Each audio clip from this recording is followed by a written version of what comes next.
हर दिन मैं top grade pills refine करता हूँ, लेकिन खाने के लिए मुझे हमेशा सिर्फ कॉल्ड्रन में बचे हुए स्क्रैप्स ही मिलते हैं, क्योंकि हर बार जैसे ही मैं पिल्स कंप्लीट करता हूँ वो मिस्टीरियसली गायब हो जाती हैं। पहले मुझे लगा कोई मेरी पिल रूम से चोरी कर रहा है, लेकिन कई दिन तक नजर रखने के बाद भी कोई थीफ कभी नजर नहीं आया। फिर भी मेरे कॉल्ड्रन के पास रखी जेड वाइल हर बार खाली मिलती है। जब मैं बिल्कुल कंफ्यूज हो गया तब मैंने नोटिस किया कि मेरा पड़ोसी एक गरीब स्कॉलर अचानक हेल्दी और मोटा हो गया है। उसके आसपास हल्की सी ची भी घूम रही थी। अपनी थ्योरी टेस्ट करने के लिए आज भी हमेशा की तरह मैंने फ्रेशली मेड ची नरिशिंग पिल्स जेड वाइल में रखी। फिर दीवार की एक छोटी सी क्रैक से पड़ोस वाले स्कॉलर के घर झांकने लगा। मैंने देखा एक व्हाइट ड्रेस पहनी लड़की एक खाली बोल पकड़कर धीरे धीरे कुछ बोल रही थी। अगले ही पल हवा में से गोल पिल सीधा उस बोल में अपीयर हो गया। ची नरिशिंग पिल देखते ही उसका चेहरा खुशी से चमक उठा। उसने तुरंत उसे अपने पास रखे जेड बॉक्स में डाल दिया और फिर दोबारा चैंट करने लगी। दीवार की इस साइड में एकदम उछलकर अपनी पिल रूम की तरफ दौड़ा। मेरी नजर सीधा जेड वाइल पर पड़ी जो अब ऑलमोस्ट खाली हो चुकी थी। सिर्फ नीचे एक पतली सी लेयर पिल्स की बची थी और मेरी आंखों के सामने ही आखिरी 3 ची नरिशिंग पिल्स एक एक करके गायब हो गई। एक भी नहीं बची, बिल्कुल साफ, जैसे कॉल्ड्रन को स्क्रैप कर दिया हो। मैं फिर से दीवार की उस क्रैक तक दौड़ा। उस लगभग इनविजिबल होल से मैंने उस लड़की का बोल देखा और सच में वो 7 या 8 पिल्स से पूरा भरा हुआ था। डैम इट, ये तो सच में मेरी कल्टीवेशन जर्नी खत्म करने पर तुली हुई है। मेरे लिए एक भी रास्ता नहीं छोड़ रही। मैं अभी उसे गाली देना ही शुरू करता कि अचानक मेरे बिल्कुल पास एक खिंचाव महसूस होता है। मैं रिएक्ट भी नहीं कर पाता और कॉल्ड्रन से निकल कर रखी आखिरी बैच भी गायब हो जाती है। थोड़ी देर बाद पड़ोस से मेडिसिन की खुशबू आने लगती है। वो लड़की पिल्स को एक बार फिर रिफाइन करती है, फिर एक स्नो व्हाइट फॉक्स में ट्रांसफॉर्म हो जाती है और चुपचाप पास रखे केज में जाकर बैठ जाती है। मैं पड़ोस वाली उस फॉक्स को घूर कर देखता हूँ। मेरी आंखों में गुस्सा जल रहा था। डैम यू ओल्ड जैंग, अगर उसने उस वक्त उस फॉक्स को फर कोट बना दिया होता तो आज ये सब कभी नहीं होता। ये सब कुछ महीनों पहले एक बरसाती रात से शुरू हुआ था। मेरे पड़ोसी हंटर ओल्ड जैंग ने पहाड़ों में एक व्हाइट फॉक्स पकड़ी थी। वो उसका फर कॉलर बनाना चाहता था, लेकिन उसी रात पता नहीं किस वजह से पड़ोस वाले गरीब स्कॉलर ने अपनी 2 छोटी सी फार्म लैंड तक बेच दी सिर्फ उस फॉक्स को खरीदने के लिए। और जब से वो फॉक्स उसका एहसान चुकाने के लिए उसके घर आई है तब से मेरी बदनसीब जिंदगी शुरू हो गई है। पता नहीं कैसे उस फॉक्स को पता चल गया कि मैं एक एल्केमिस्ट हूँ और तब से वो रोज मेरी पिल्स चुरा रही है। मैं तो किस्मत का परमानेंट एरेंड बॉय बन गया हूँ। मैं हर रोज पसीना बहाकर और हर्ब्स जलाकर जो नरिशिंग पिल्स बनाता हूँ, आखिर में वो सब पड़ोस वाले आदमी और उस फॉक्स का पेट भरने में ही लग जाती है। उनके घर से आती मेडिसिन की स्मेल महसूस होते ही मैं जल्दी से दीवार की क्रैक में रेत भर देता हूँ, कहीं फॉक्स स्पिरिट मुझे झाते हुए पकड़ न ले। फिर मैं अपनी खाली पिल वाइल पर हाथ फेरते हुए उदास खड़ा रहता। आंखों में दुख और गुस्सा दोनों भर जाते हैं। मैं पैसे बचा बचा कर हर्ब्स खरीदता हूँ, हर बैच में अपनी जान लगा देता हूँ और आखिर में उसका फायदा कोई और उठा लेता है। लेकिन मैं इस फॉक्स स्पिरिट से छुटकारा कैसे पाऊँ? मेरे पास कोई प्लान नहीं है। ये असली सॉर्सरी यूज करने वाली फॉक्स स्पिरिट है। अगर ये खुद मुझ पर अटैक नहीं करती तो मुझे उसी में खुश रहना चाहिए। मेरे पास किसी डेमन को मारने का कोई तरीका नहीं है। मैं गुस्से में वहाँ से जाने ही वाला था कि अचानक रुक गया। मैं मुड़कर उस जगह देखता हूँ जहाँ से पिल्स कॉल्ड्रन से गायब हुई थी। वहाँ कबूतर के अंडे जितना बड़ा एक बीड पड़ा था जो हल्की ब्लू ग्रीन लाइट से चमक रहा था और सबसे जरूरी बात, उस बीड के ऊपर +40 लिखा हुआ फ्लोट कर रहा था। उसी पल मेरी नजर धुंधली हो गई और मेरे सामने एक पैनल अपीयर हो गया। Name Dangan, skill none, XP 0, a monster has dropped XP collected. मैंने बिना सोचे तुरंत बोला कलेक्ट। जैसे ही मैंने ये कहा जमीन पर पड़ा बीड गायब हो गया और सिस्टम पैनल अपडेट हो गया। Name Dangan, skill none, XP 40। मैं अपने नए सिस्टम को घूरता रहा। चेहरे पर मुस्कान थी लेकिन खुद को शांत रखने की कोशिश कर रहा था। मैं सिस्टम को टेस्ट करना शुरू करता और जल्दी ही मुझे पता चल गया कि जहाँ कहीं भी कोई अननेचुरल चीज गुजरती है वहाँ XP और स्किल्स ड्रॉप हो सकते हैं। बस XP कलेक्ट करना है और उसे सीधा किसी स्किल में डाल देना है। लेकिन मेरी नजर मेरी बिल्कुल खाली स्किल लिस्ट पर जा टिकती है। मैं खुद से ही बोल पड़ता हूँ, XP से भरा सिस्टम किस काम का जब उस पर स्पेंड करने के लिए एक भी स्किल ना हो। लेकिन थोड़ा सोचने के बाद मुझे एहसास होता है कि अगर फॉक्स स्पिरिट XP ड्रॉ कर सकती है तो शायद कोई स्किल भी ड्रॉ कर सकती है। अभी मेरे पास उस फॉक्स का सामना करने का कोई तरीका नहीं है, लेकिन अब मेरे पास सिस्टम है तो मेरा दिन भी जल्दी या देर से जरूर आएगा। मैं खाली रेसिपी स्टैंड पर हाथ फेरता हूँ, अपनी वोवन बास्केट उठाता हूँ और पहाड़ों की तरफ निकल पड़ता हूँ। पड़ोसी तो मेरी पिल्स खा खा कर पेट भर रहे हैं। मुझे अभी भी हर्ब्स इकट्ठा करके और पिल्स रिफाइन करनी है। कुछ ही देर बाद मुझे 30 साल पुराना एक लिंग मशरूम मिल जाता है और मैं गाँव की तरफ वापस चल पड़ता हूँ। लेकिन गाँव के एंट्रेंस पर पहुंचते ही मैं एकदम रुक जाता हूँ। कोर्स हेम्प रोप पहने एक आदमी मेरी तरफ आ रहा था जिसकी बाहों में एक स्नो व्हाइट फॉक्स थी। वो लंबा था, चेहरा गोरा था और उसके आसपास हल्की सी की लहरें चल रही थी। मेरा सबसे बड़ा दुश्मन पड़ोस वाला गरीब स्कॉलर यानजी। वेल, अगर ये डेनिन नहीं है तो और कौन है? इतना दुबला पतला क्यों हो गया? कहीं एल्केमी तुझे खाना भी नहीं खिला पा रही? यानजी मेरे बिल्कुल सामने रुक गया। उसकी आंखों में मजाक भरा हुआ था। मैं ठंडी सी हफ भरता हूँ। फॉक्स स्पिरिट की पावर से सतर्क था, इसलिए समझ नहीं आ रहा था जवाब दूं या चुप रहूं। मैं कुछ डिसाइड करता उससे पहले ही यानजी मेरे पास से निकल गया। बेइज्जती की हद तो तब हो गई जब उसकी बाहों में बैठी छोटी फॉक्स ने भी मुझे मजाक उड़ाती नजरों से देखा। उसकी तेज आंखों में लगभग इंसानों जैसी समझ थी, जैसे कह रही हो तुम्हारी पिल्स बहुत टेस्टी हैं। मैं दोनों को दूर जाते देखता हूँ और जोर से जमीन पर थूक देता हूँ, बस इंतजार करो, एक दिन तुम्हें फर कोट बनाकर ही दम लूंगा। मैं ये सब खुद से ही बोल रहा था कि अचानक मेरी नजर फिर धुंधली हो गई और मैंने फॉक्स स्पिरिट के बॉडी से एक ब्लू ग्रीन लाइट निकलकर गिरते देखा। न यानजी को और न ही फॉक्स को उस लाइट का कोई पता चला। फिर से ड्रॉप हुआ था। मैं तुरंत उस चमकते बीट की तरफ दौड़ा। एक्साइटेड था देखने के लिए कि इस बार फॉक्स स्पिरिट ने क्या लूट ड्रॉप किया है, लेकिन पास जाते ही मेरा दिल थोड़ा बैठ गया। सिर्फ XP ही था। बीट पर +5 लिखा हुआ था। वो एल्केमी स्किल नहीं जिसका मैं इंतजार कर रहा था। फिर भी मैंने खुद को संभाल लिया। कुछ मिलना कुछ भी न मिलने से बेहतर है। एक बार स्किल मिल गई तब XP का हर पॉइंट काम आएगा। अभी से स्टॉक करके रखने में कोई नुकसान नहीं है। मैं एक्सपी कलेक्ट कर लेता हूँ। पैनल पर अब XP 45 दिख रहा था। मैं लिंग मशरूम को लेकर अपनी पिल रूम में वापस आया और उसे कॉल्ड्रन के पास रख दिया। फिर कोने में बैठकर चुपचाप उस मशरूम को देखने लगा। मुझे ज्यादा देर वेट नहीं करनी पड़ी। अगले ही पल टेबल पर रखा लिंग मशरूम हवा में गायब हो गया और उसकी जगह सिर्फ एक ब्लू ग्रीन बीड रह गया। गुस्से से मेरे दांत भींच गए। इतने में पड़ोस से हल्की सी शिकायत भरी आवाज भी सुनाई दी। इस बार सिर्फ 30 साल पुराना ही है। पड़ोस वाला वो घटिया अल्केमिस्ट दिन ब दिन और लेजी होता जा रहा है। एक 100 साल पुराना भी नहीं ला सकता। अब इम्प्योरिटीज भी मुझे ही रिफाइन करनी पड़ेंगी। उस एहसान फरामोश की हल्की सी बकबक सुनते हुए मैं चुपचाप XP कलेक्ट करने चला गया। गुस्से से मेरी भौएं फड़क रही थी। ये हद से ज्यादा हो रहा था, बिल्कुल हद से ज्यादा। XP कलेक्ट करने के बाद मैं दीवार के पास गया और ध्यान से उस छोटी सी होल से झांकने लगा। पड़ोस वाले घर में 2 ऑयल लैंप्स जल रहे थे, लेकिन गरीब स्कॉलर घर पर नहीं था। व्हाइट ड्रेस वाली लड़की हैंड सील्स बनाकर पिल फायर से लिंग मशरूम की इम्प्योरिटीज जला रही थी। कुछ ही देर में उसने रिफाइन की हुई लिंग मशरूम एसेंस एक जेड वायल में डाल दी। फिर वो दोबारा व्हाइट फॉक्स बन गई और बेड पर जाकर बैठ गई। तभी बाहर से कदमों की आहट सुनाई दी और गरीब स्कॉलर पानी की बाल्टी लेकर अंदर आया। उसकी नजर टेबल पर रखी लिंग मशरूम एसेंस की वायल पर पड़ी। जो भी गुजरने वाले इमोर्टल ने मुझे ये दिया है, मैं उनका शुक्रिया अदा करता हूँ। रोज रोज लिंग मशरूम एसेंस भेजते रहते हैं। मैं मुश्किल से इस सबका पेस पकड़ पा रहा हूँ। अगर कल पर्ल फ्रूट मिल जाए तो और भी अच्छा होगा। Thank you immortal master. इतना बोलकर स्कॉलर ने एक ही घूंट में सारी लिंग मशरूम एसेंस पी ली। फिर बची हुई कुछ बूंदे फॉक्स को चाटने दी। शुक्रिया तो इसे मेरा अदा करना चाहिए था। मैं इतने जोर से अपने पिछले दांत भींच रहा था कि लग रहा था टूट जाएंगे। एसेंस पीने के बाद स्कॉलर ने टेबल साफ की और अपनी पुरानी सी डेस्क पर जाकर बैठ गया। छोटी फॉक्स पता नहीं कहां से एक गोल्ड लीफ अपने मुंह में दबाए हुए आई और उसकी गोद में छलांग लगा दी। ठीक है, अब हमारी हर रात वाली पढ़ाई का टाइम हो गया है। फॉक्स को गोद में लिए वो स्कॉलर उस गोल्ड लीफ पेज को देखता है जो वो लेकर आई थी। एक पल के लिए वो बिल्कुल शॉक हो जाता है। प्योर गोल्ड से बनी हुई एक पेज, ये तो हद से ज्यादा लग्जूरियस है। आखिर कौन सी पिल रेसिपी होती है जो गोल्ड पर इनग्रेव की जाती है? ये कहाँ से उठा लाई तुम लिटिल वन? स्कॉलर क्यूरियोसिटी के साथ उस गोल्ड लीफ रेसिपी को ध्यान से देखने लगता है। चलो देखते हैं इसमें लिखा क्या है। ये तो प्राइमोर्डियल एज की स्क्रिप्ट लग रही है। अच्छा हुआ मेरे टीचर ने रिसेंटली ये स्क्रिप्ट पढ़ाई थी। मैं पड़ोस से छुपकर देख रहा था और जैसे ही मेरी नजर उस गोल्डन पेज पर पड़ी, मैंने देखा उसके ऊपर से 2 गोल्डन स्किल ऑब्स ड्रॉप हो गए। मैं सरप्राइज से वहीं जम गया। ये गोल्ड लीफ पेज कोई आम चीज नहीं थी। थोड़ी देर और देखने के बाद स्कॉलर फॉक्स के सर पर हाथ फेरता है। ये तो बस कोई ओवर हाइप्ड रेसिपी है। गोल्डन कोर के पास और दिन के उजाले में एसेंशन की बातें लिखी हैं। कितनी बकवास है, बिल्कुल बेकार गार्बेज रेसिपी। लेकिन फॉक्स मान ही नहीं रही थी। वो हल्की हल्की आवाज निकालते हुए इधर उधर उछलने लगी। साफ था कि वो चाहती थी स्कॉलर इसे पढ़े। ये देखकर स्कॉलर ने सांस भरी। ठीक है, अगर तुम सुनना चाहती हो तो मैं पढ़ देता हूँ। इतना कहकर उसने गोल्ड लीफ पर लिखी रेसिपी जोर से पढ़ना शुरू कर दिया। ये उन दोनों की रोज की आदत थी। फॉक्स स्पिरिट पता नहीं किस पुराने जमाने से रेसिपी टेक्स्ट ढूंढ लाती थी और क्योंकि वो पढ़ नहीं सकती थी, स्कॉलर उसके लिए उन्हें जोर जोर से पढ़कर सुनाता था। जैसे ही उसकी आवाज गूंजने लगी, मेरी नजर के सामने अचानक रोशनी चमकी। Skill path of the golden core fragment, एक प्राइमोर्डियल पिल स्क्रिप्चर का टूटा हुआ हिस्सा। इसमें पॉइंट्स इन्वेस्ट करने पर मिस्टीरियस चेंजेस हो सकते हैं। मैं सच में एक एल्केमी स्किल ड्रॉप करवाने में सक्सेसफुल हो गया था। अपना सिस्टम देखते ही मेरे चेहरे पर मुस्कान फैल गई। मैंने कभी नहीं सोचा था कि आज रात की स्पाइंग का इतना बड़ा रिवॉर्ड मिलेगा। मैंने बिना एक सेकंड सोचे सारे पॉइंट्स उस स्किल में डाल दिए। अगले ही पल पैनल अपडेट हो गया। Skill path of the golden core level 5, remaining XP 40। अचानक मेरे पूरे बॉडी में गर्माहट दौड़ गई और एक एनर्जी की स्ट्रीम मेरे कोर में जमा होने लगी। एल्केमी से जुड़ी अनेक इंसाइट्स मेरे दिमाग में एक साथ भरने लगी। हर्ब्स की प्रॉपर्टीज, फायर और हीट पर कंट्रोल, सब कुछ इतनी क्लैरिटी के साथ समझ आ रहा था जैसे मेरा दोबारा जन्म हुआ हो। मैं अपने दिमाग में उमड़ते हुए इस एल्केमिकल नॉलेज को समझने लगा और बिल्कुल हैरान रह गया। इस स्किल ने मुझे सीधा एनलाइटनमेंट का एक फ्लैश दे दिया था। Path of the golden core सच में एक प्राइमोर्डियल स्क्रिप्चर के नाम के लायक थी।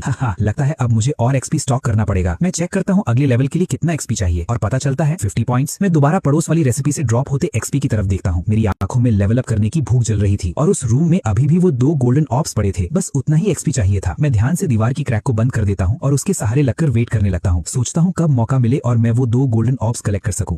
देखते हैं क्या कल भी यानजी और फॉक्स स्पिरिट स्कूल जाएंगे। अगले दिन मैं जल्दी बाहर नहीं निकला। मैं पहले फॉक्स स्पिरिट और उस बुक वर्म स्कॉलर के घर से निकलने का वेट करता रहा। जैसे ही दोनों चले गए, मैंने दीवार की क्रैक खोलकर अंदर झांका। गोल्ड लीफ रेसिपी तो कहीं दिख नहीं रही थी, लेकिन वो दोनों चमकते हुए XP ऑब्स अभी भी वहीं पड़े थे। मैं तुरंत अपने कोर्टयार्ड से बाहर निकला और दूर से देखा कि यानजी और फॉक्स गांव के पीछे गायब हो गए हैं। मैं फटाफट दीवार फांदकर फॉक्स स्पिरिट के घर में घुस गया। 2 XP ऑब्स देखते ही मेरी आंखें खुल गईं। दोनों पर XP + 50 लिखा हुआ था। आखिर वो गोल्ड लीफ रेसिपी है क्या? वो तो खुद फॉक्स स्पिरिट से भी ज्यादा XP ड्रॉप कर रही है। मैंने बिना हिचकिचाए दोनों XP कलेक्ट कर लिए, लेकिन मैं तुरंत वापस नहीं गया। मेरे अंदर लालच जाग उठी। हाँ, अगर मैं वो गोल्ड लीफ रेसिपी ही चुरा लूं तो क्या मैं उसे बार बार पढ़कर हमेशा के लिए XP फार्म कर सकता हूँ? काफी देर तक सोचने के बाद मेरी लालच पर मेरी समझ भारी पड़ गई। अभी फॉक्स स्पिरिट से दुश्मनी लेना मेरे बस की बात नहीं थी। जब मेरी एल्केमी स्किल काफी स्ट्रॉन्ग हो जाएगी तब वो गोल्ड लीफ रेसिपी वैसे भी मेरी ही होगी। घर लौटकर मैंने सिस्टम चेक किया। अब मेरे पास 140 XP था। Level up. मैं एक्साइटमेंट के साथ सिस्टम को देखने लगा। मेरे सारे पॉइंट्स तुरंत कंज्यूम हो गए और पूरा पैनल अपडेट हो गया। Skill path of the golden core, minor success, remaining XP 90। मेरे दिमाग में बिजली की तरह एक जोर का धमाका हुआ और एल्केमी की इनसाइट्स का समुद्र मेरे अंदर उमड़ पड़ा। सिर्फ एक पल में ही एल्केमिकल पाथ की मेरी अंडरस्टैंडिंग कई लेवल्स ऊपर पहुंच गई। मैं आंखें बंद कर लेता हूँ और ट्रांस जैसी स्टेट में मुझे ऐसा महसूस होता है जैसे मैं हेवन और अर्थ के बीच बहने वाली ची का फ्लो देख सकता हूँ। हर हर्ब के अंदर एसेंस का डिस्ट्रीब्यूशन मुझे साफ दिखने लगा, लेकिन कुछ ही देर बाद मेरे दिमाग में एक धुंध छा गई जिसने और गहरी एल्केमिकल इनसाइट्स को रोक दिया। मैं आंखें खोलता हूँ। मेरे चेहरे पर हैरानी और एक्साइटमेंट एक्साइटमेंट दोनों थी। लगता है स्किल को लेवल अप करते रहने से path of the golden core और आगे बढ़ता रहेगा। एक दिन मैं जरूर एल्केमी का ग्रैंड मास्टर बनूंगा, लेकिन अगले लेवल के लिए 500 एक्सपी चाहिए। ये कोई छोटी अमाउंट नहीं थी। फिर भी थोड़ा सोचने के बाद मैंने डिसाइड किया कि मैं वेट नहीं कर सकता। आखिर ये एक प्राइमोर्डियल स्क्रिप्चर है, इसके हायर लेवल्स पर इसमें और भी ज्यादा पावर जरूर होगी, बस मैंने अभी तक उसे अनलॉक नहीं किया है। मैं अपनी वोवन बास्केट उठाता हूँ और सोचते हुए पहाड़ों की तरफ निकल पड़ता हूँ। आखिर आज की पिल्स के लिए हर्ब्स भी तो चाहिए। मैं जल्द ही कुछ स्पिरिट हर्ब्स इकट्ठा कर लेता हूँ और मुझे एक 100 साल पुरानी गोल्डन रूट भी मिल जाती है। वहीं पहाड़ों में ही मैं उसका एक टुकड़ा तोड़कर खा लेता हूँ ताकि वहीं रिफाइन कर सकूं। तुरंत मेरे बॉडी में ची का जोर का फ्लो दौड़ पड़ता है। मैं बची हुई गोल्डन रूट और हर्ब्स को देखता हूँ। थोड़ी देर सोचने के बाद गोल्डन रूट को संभाल कर अपनी रोब के अंदर छुपा लेता हूँ और हर्ब्स लेकर घर की तरफ निकल पड़ता हूँ। मुझे पता है ये हर्ब्स ज्यादा देर मेरे पास रहने वाले नहीं है। वो श्रापित फॉक्स स्पिरिट उन्हें कभी मेरे पास नहीं छोड़ती, इसलिए मैं उन्हें प्रोसेस करने की भी तकलीफ नहीं उठाता। बस इतनी उम्मीद करता हूँ कि इस बार थोड़ी शर्म करे और मेरी गोल्डन रूट छोड़ दे। और सबसे जरूरी बात, उसे गोल्डन रूट का पता ही ना चले। खुद से बड़बड़ाते हुए मैं गोल्डन रूट को ध्यान से कपड़े में लपेट देता हूँ, अपने मेडिसिन बॉक्स को विंड चाइम टेक्निक से सील कर देता हूँ और गोल्डन रूट को अपनी रोब के अंदर छुपा लेता हूँ। जब तक मैं घर पहुँचता हूँ तब तक दोपहर हो चुकी थी। जैसे ही मेरे दरवाजे की आवाज आई, पड़ोस की खिड़की एकदम खुल गई और एक सफेद फर वाला छोटा सा सिर बाहर निकला जो बड़ी एक्साइटमेंट से मुझे देख रहा था। जैसे ही उसने मेरे हाथ में हर्ब्स देखे, उसकी आंखें चमक उठी। लग रहा था बस लार टपकने ही वाली है। उसे इतनी बेचैनी से वेट करते देख मेरा खून खौल उठा। ये फॉक्स स्पिरिट सच में हद से ज्यादा बेशरम है। इतनी हिम्मत, इतनी शेमलेस। गुस्से से मेरे दांत खुजलाने लगे, लेकिन मैंने अपना चेहरा बिल्कुल नॉर्मल रखा और सीधा पिल रूम में चला गया। इस बार मैंने हर्ब्स को कॉल्बिन के पास रखने के बजाय जानबूझकर कैबिनेट के अंदर लॉक कर दिया। फिर आराम से उसके पास बैठ गया और चुपचाप कैबिनेट को देखने लगा, एक्सपी ड्रॉप होने का वेट करते हुए। हर बार जब वो कुछ चुराती है तब एक्सपी ड्रॉप नहीं होता। अभी तक मुझे उस पैटर्न का पता नहीं चल पाया, वरना 40 एक्सपी जमा करने में मुझे 3 महीने लगते। मैं वेट करते करते हल्की सी नींद में जाने ही वाला था कि अचानक मेरे अंदर path of the golden core अपने आप एक्टिवेट हो गया। एक गर्म एनर्जी की लहर ने मुझे झटके से जगा दिया। मैं इंस्टिंक्टिवली सिर उठाता हूँ। शौक से मेरी आंखें सिकुड़ गईं, लेकिन मैंने तुरंत अपना रिएक्शन छुपा लिया। मेरे सामने एक व्हाइट ड्रेस पहनी लड़की शरारती मुस्कान के साथ सीधा दीवार के पार से चलकर अंदर आ गई और सीधा मेरे कैबिनेट की तरफ बढ़ने लगी। लेकिन जैसे ही उसने लॉक खोलने के लिए हैंड सील बनाया, वो अचानक मुड़कर सीधा मेरी आंखों में देखने लगी। वो एकदम घबरा गई और चोर की तरह 2 कदम पीछे उछल गई। क्या ये लड़का सच में मुझे देख सकता है? उसने धीरे से कहा। मेरा दिल एक पल के लिए गले तक आ गया। मैं खुद को जबरदस्ती शांत रखता हूँ और ऐसे प्रिटेंड करता हूँ जैसे मैंने उसे देखा ही ना हो। मैं उसके पार कैबिनेट की तरफ ही देखता रहता हूँ और अंदर ही अंदर दांत भींच लेता हूँ। चलो देखते हैं आखिर मेरी हर्ब्स गायब कैसे होती हैं। वो अभी भी थोड़ी कॉशियस थी। वो मेरे आसपास कई चक्कर लगाती रही, लेकिन जब उसने देखा कि मेरी नजर अभी भी सिर्फ कैबिनेट पर ही टिकी हुई है और मुझे उसकी प्रेजेंस का जैसे कोई एहसास ही नहीं है, तब जाकर उसने चैन की सांस ली और लॉक खोलने लगी। तभी अचानक उसकी नाक फड़की, जैसे उसे कोई स्मेल मिल गई हो। वो हवा सूंघती हुई धीरे धीरे मेरी तरफ बढ़ने लगी और उसकी नजर सीधा मेरे सीने पर टिक गई। अच्छा तो ये बात है। वो हंसी। बड़े चालाक बन रहे हो ना, अब चीजें छुपाना भी सीख गए हो। तुम्हें एक 100 साल पुरानी गोल्डन रूट मिली है और तुम उससे अपनी प्यारी मैडम से छुपाने की हिम्मत कर रहे हो। बहुत नॉटी बॉय हो तुम। मैं अपनी आंखें हिलाने की भी हिम्मत नहीं करता। मेरी नजर अभी रूम की दूसरी तरफ कैबिनेट पर ही थी, जबकि फॉक्स स्पिरिट बिल्कुल मेरे सामने खड़ी थी और मैं अंदर ही अंदर बस करहा रहा था। डैम इट, ये फॉक्स स्पिरिट जरूरत से ज्यादा स्मार्ट है। एक ही पल में पकड़ लिया। लगता है मेरी 100 साल पुरानी गोल्डन रूट अब गई समझो। शायद आज रात ही इसे धीरे धीरे रिफाइन करना पड़ेगा। और एक मिनट, अभी ये फॉक्स किस फॉर्म में है? Out of body soul? मैं मन ही मन सोचता हूँ। फॉक्स स्पिरिट मेरी चेस्ट को घूरती है और बिना जरा सी हिचकिचाहट के अपने सफेद नर्म हाथ सीधा मेरी रोब के अंदर डाल देती है। जैसे ही उसकी पतली उंगलियां मेरे कपड़ों को छूती हैं, मेरे अंदर का path of the golden core अचानक अपने आप एक्टिवेट हो जाता है। मेरे पूरे बॉडी के हर पोर से गोल्डन लाइट फूट पड़ती है। जैसे ही उसका हाथ उस रोशनी को छूता है, वो दर्द से चीख उठती है और तुरंत अपने असली फॉर्म में वापस धकेल दी जाती है। एक खूबसूरत लड़की से सिकुड़कर अंगूठे जितनी छोटी घोंसली फॉक्स बन जाती है। घबराकर वो सीधा भागकर पड़ोस वाले घर में लौट जाती है। अंदर से फॉक्स की दर्द भरी चीखें सुनाई देती हैं और मैं वहीं का वहीं जम जाता हूँ। ये अभी हुआ क्या? क्या मेरा path of the golden core सच में फॉक्स स्पिरिट को सप्रेस कर सकता है? मैं शॉक में बैठा रहता हूँ, अपने बॉडी से धीरे धीरे गायब होती गोल्डन लाइट को देखता हुआ। मेरे चेहरे पर सिर्फ डिसबिलीफ था। सिस्टम के लिए जो थोड़ी बहुत शिकायत थी वो सब एक पल में गायब हो गई और उसकी जगह पागलपन वाली खुशी ने ले ली। अनबिलीवेबल, बिल्कुल अनबिलीवेबल। मेरा path of the golden core सच में एक डीमन को सप्रेस कर सकता है। मुझे लग रहा था जैसे अब मैं दुनिया से भी लड़ सकता हूँ। और जब मेरी नजर जमीन पर पड़े बीट पर पड़ी, मेरी आंखें और भी चमक उठी। XP + 50, XP + 50, ऐसा पहले कभी नहीं हुआ था। शायद आज मेरा लकी डे है। Name Dangan, skill path of the golden core, minor success, XP 140। क्या गोल्डन लाइट ने सच में फॉक्स स्पिरिट को हर्ट किया था और इसी वजह से इतना ज्यादा XP ड्रॉप हुआ? मैं कोई बेवकूफ नहीं हूँ। इतना बड़ा XP देखते ही मेरे दिमाग में एक थ्योरी बनने लगी। तभी अचानक दीवार के पार से वही खूबसूरत लड़की दोबारा अंदर आ गई। वो गुस्से से भरी हुई थी, लेकिन उसके होठ कांप रहे थे, जैसे उसके साथ बहुत बुरा हुआ हो। आंखें आंसुओं से भरी हुई थी, जैसे मैं कोई बहुत बड़ा विलन हूँ जिसने उसके साथ सबसे बड़ा गुनाह कर दिया हो। मेरा दिल जोर जोर से धड़क रहा था, लेकिन मैंने अपना चेहरा बिल्कुल शांत रखा, जैसे मैंने उसे देखा ही ना हो। मैं बस कैबिनेट को ही देखते रहने का नाटक करता रहा, जबकि अंदर से घबराहट बढ़ती जा रही थी। क्या ये फॉक्स स्पिरिट गुस्से में मुझे मारने वाली है? क्या मुझे पहले अटैक करना चाहिए? लेकिन कैसे? गोल्डन लाइट में लपेटकर उसके ऊपर टूट पड़ूं? मैं उसे देखता हूँ, वो बहुत फास्ट और निम्बल थी, सॉलिड चीजों के आर पार निकल सकती थी। मैं उसे कभी पकड़ ही नहीं सकता था। वो मेरे बॉडी के आसपास घूमती गोल्डन लाइट को घूर रही थी। उसकी आंखों में लालच भी था और कंफ्यूजन भी, लेकिन वो उस रोशनी के पास आने की हिम्मत नहीं कर पा रही थी। बस गुस्से में चिल्लाने लगी, हाँ तुम बुरे आदमी, ये आखिर क्या चीज है? इसने मेरी सोल को हर्ट कर दिया। तुम एक नॉर्मल एल्केमिस्ट होके बुद्धिस्ट गार्डियन लाइट कैसे कल्टीवेट कर ली? गुस्से से कांपती फॉक्स स्पिरिट मेरे आसपास एक चक्कर लगाती है, फिर पास पड़ा कॉल्ड्रन का लिड उठाती है और सीधा मेरे सर पर दे मारती है। धड़ाड़। मेरे माथे पर तुरंत बड़ा सा सूजन आ गया। गोल्डन लाइट फिजिकल अटैक्स के अगेंस्ट बिल्कुल बिल्कुल काम नहीं आई। तुम बुरे आदमी अब भी प्रिटेंड कर रहे हो कि तुम्हें नहीं पता मेरी पिल्स कौन चुरा रहा था। जब भी मैं सोल फॉर्म में बाहर निकलकर पिल्स लेने आती थी मैंने तुम्हें हमेशा उस दीवार की क्रैक से झांकते देखा है। मैं तो बस तुम्हें परेशान करने के लिए अनजान बनने का नाटक करती थी। तुम बहुत बुरे आदमी हो, बहुत ही बुरे। हमेशा बस बेचारी मुझे ही बुली करते रहते हो। आज तुम्हें पीट पीट कर मार डालूंगी। वो लगातार मुझे मारते हुए गालियां देती रही। इस बार वो सच में बहुत गुस्से में थी। फिर उसने एक पेस्टल उठाया और सीधा मेरी तरफ फेंका। मैं इस बार भी नहीं बचा। एक पल के लिए मेरी आंखों के सामने अंधेरा छा गया। उसे दोबारा अटैक के लिए हाथ उठाते देख मुझे समझ आ गया कि मैं और ज्यादा मार नहीं खा सकता। अगर ये ऐसे ही चलता रहा तो ये सच में मुझे पीट पीट कर मार डालेगी। इसीलिए मैंने दर्द का नाटक किया और पिल रूम के फ्लोर पर लौटने लगा। धीरे धीरे उसकी तरफ रोल करते हुए मुझे अपनी तरफ आता देख वो एकदम घबरा गई। गोल्डन लाइट से अब भी डरी हुई थी। वो जल्दी से पीछे हटी, हर्ब्स उठाए और गुस्से में पैर पटकती हुई वहाँ से चली गई। उसके जाते ही मैंने रोलिंग बंद कर दी और उस जगह को देखने लगा जहाँ हर्ब्स रखे थे। मेरे चेहरे पर एक गहरी सोच उभर आई। तो मतलब फॉक्स स्पिरिट को मेरी स्पाइंग का काफी पहले से ही पता था। वो बस अनजान बनने का नाटक करके मेरे साथ खेल रही थी। मेरी गोल्डन लाइट उसकी सोल को सप्रेस भी कर सकती है और हर्ट भी, लेकिन फिजिकल अटैक्स के अगेंस्ट बिल्कुल बेकार है। पहले मुझे लगता था वो कोई मूवमेंट स्पेल यूज करती है, लेकिन अब साफ हो गया कि मैं गलत था। वो तो अपनी बॉडी ही छोड़कर बाहर निकलती है। मैं अंदर ही अंदर कंफ्यूज हो गया। जब वो असली सॉर्सरी यूज कर सकती है तो फिर बॉडी छोड़ने की जरूरत ही क्या है। तभी अचानक मुझे एक बात याद आई। ओल्ड जैंग ने कभी इस फॉक्स स्पिरिट को पकड़ लिया था और उसका फर कोट बनाने के लिए लगभग उसकी खाल ही उतार दी थी। क्या उस वक्त उसे इतनी सीरियस इंजरी हुई कि अब वो असली सॉर्सरी यूज ही नहीं कर सकती, इसीलिए सिर्फ चीजें हिलाने के लिए बॉडी छोड़ने का रिस्क लेती है, या फिर इसके पीछे कोई और वजह है। मैं धीरे धीरे फिर दीवार की क्रैक के पास गया। काफी देर तक उसे देखता रहा। मेरे दिल में अजीब सी थकान थी। समझ नहीं आ रहा था कि दोबारा झांकूं या नहीं। मैं सच में उस स्पिरिट के बारे में और जानना चाहता था। शायद ही अच्छा मौका था, और अगर मैं ना देखता तो ऐसा लगता जैसे मैं ही गिल्टी हूँ और कुछ छुपा रहा हूँ। लेकिन अगर देखता तो शायद वो और भी ज्यादा गुस्सा हो जाती। थोड़ी देर सोचने के बाद मैंने फिर भी क्रैक खोलने का फैसला किया। वैसे भी उसे पहले से पता है कि मैं उस पर नजर रखता हूँ। अगर अब अचानक देखना बंद कर दूं तो बस यही लगेगा कि मैं उससे डर गया हूँ और कुछ छुपा रहा हूँ। मैं ध्यान से रेत हटाकर क्रैक से अंदर झांकता हूँ। पड़ोस में छोटी सी व्हाइट फॉक्स अभी भी अपने नेस्ट में लिपटी हुई पड़ी थी, जबकि थोड़ी ट्रांसपेरेंट सी व्हाइट ड्रेस वाली लड़की उदासी से हर्ब्स रिफाइन कर रही थी और धीरे धीरे बड़बड़ा रही थी। वो श्रापित आदमी, वो श्रापित अल्केमिस्ट, उसने बेचारी छोटी मी की सोल तक को हट कर दिया। मैं ये कभी नहीं भूलूंगी। मैं पूरी डीमन काइंड की तरफ से तुम्हें सजा दूंगी। इतनी मुश्किल से मैं बॉडी से बाहर निकलने लायक बनी थी, बस अपनी फ्लैश दोबारा बनाने ही वाली थी, और तुमने उस रोशनी से मुझे हर्ट करके मेरी सारी मेहनत बर्बाद कर दी। पता नहीं कितना पीछे धकेल दिया मुझे। तुम दुनिया के सबसे बुरे इंसान हो। गुस्से में बड़बड़ाते हुए उसने मैडम कहना भी छोड़ दिया और भी कम तमीज वाले लफ्ज यूज करने लगी। फिर वो थोड़ा रुककर बोली, लेकिन उस लड़के की गोल्डन लाइट वो अलग ही चीज है, शायद मेरे काम आ सकती है। उस पुराने टूम में मुझे जो रेसिपी पेज मिला था, उस टूम के अंदर एक बहुत खतरनाक चीज रहती है। इतना बोलते ही उसकी आंखों में एक चलक सी चमक आ गई। उसके हाथ तेज चलने लगे। उसने हर्ब्स पर कुछ फूंका और कुछ ही देर में वो पूरी तरह रिफाइन हो गए। फिर वो पिल्स ब्रू करने लगी, साथ ही साथ बड़बड़ाने भी लगी। ब्रूइंग के बीच में उसने अचानक दीवार की क्रैक की तरफ देखा। उसकी आंखों में शरारत थी। अगले ही पल जैसे गलती से उसका हाथ फिसला हो, उसने पिल लिक्विड की एक उबलती हुई बूंद सीधा क्रैक की तरफ उछाल दी। मैं वक्त पर आंखें बंद नहीं कर पाया।